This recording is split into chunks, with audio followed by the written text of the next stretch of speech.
Welcome, here I've got CUBOT X20 and I'm gonna show you how to turn on and off the camera mirror effect at this device.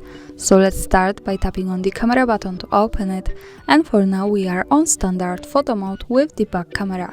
To get access to the mirror effect we have to change back camera to the front one, so let's do it by tapping on this button from the right.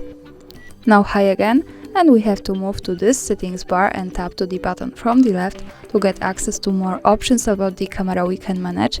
Now let's pick the settings button to open the camera settings.